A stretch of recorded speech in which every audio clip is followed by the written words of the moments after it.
Well, wireless technology pervades all aspects of our lives. And here in California, we've come to rely on it every day. And that's why we need a solid wireless infrastructure to support it and make it run smoothly.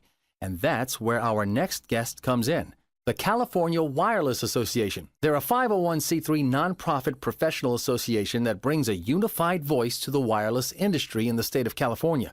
And today, we're talking to Jonathan Dohm, president of the California Wireless Association. Jonathan, welcome. Thank you very much. Thank you for having me. Now, Jonathan, we've come to rely on our cell phones for pretty much everything in California.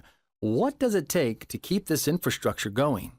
Well, it takes a lot, and people rely on their phones and they use them constantly, but they don't realize, I don't think, the level of involvement just to keep a network growing. In 1985, there were about 340,000 subscribers in the United States. 2012 were over 326 million subscribers. So as you can imagine, that's a lot of infrastructure to add. And then by infrastructure, I'm talking about cell phone towers, which could include fake trees and monopalms. It could include rooftop installation. It can include antennas on top of telephone poles and light standards. It's anything that really supports the ability to deliver a signal from one of the wireless carriers. That takes an awful lot of work to acquire, to design, to permit, to construct, to install equipment and optimize that equipment by a whole host of professionals. If you think about the freeway system in a state and think about the level of use in 1985 and think about not investing in that for 20 years or so, the clogging and whatnot that would occur in that, it's the same type of thing. These networks constantly needed to be improved and expanded upon for not only coverage, but for the capacity, just the sheer level of calls that come in. It's hard to imagine going without the use of a cell phone for even a day, isn't it? I think it's almost impossible.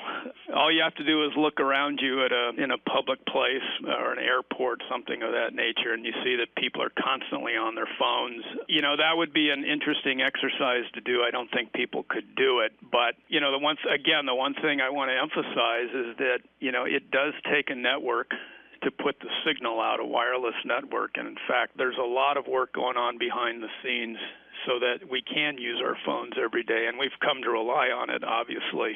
70% of all 911 calls were made from mobile phones last year. The other interesting statistic, too, is almost 40% now of U.S. households are wireless only. So this is not a luxury anymore, obviously. It is a device that for many, many people is the only phone device.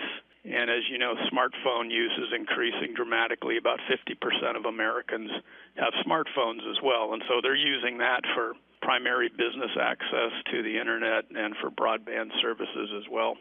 So what, if anything, gets in the way of projects that we need to grow this infrastructure? Obviously there are regulations that we have to deal with. The California Wireless Association has a very active regulatory committee that works with state and local agencies to help streamline the regulations and allow the networks to be installed in a sensitive way. So regulations are one thing. Obviously, capital investment can be another. This is almost like painting the Golden Gate Bridge. It seems like no sooner does a carrier upgrade a network and then another, we're at 4G right now. We've already heard talk about 5G and, who knows what's coming. I mean, who would have thought we were where we are today, 10 years ago? And then, of course, it takes qualified people and companies to help get out there and acquire sites and permit them and construct them. Well, Jonathan, keep up the great work, and thanks for joining us. Oh, thank you for having me. That was Jonathan Dohm, president of the California Wireless Association. For more information, visit calwa.org.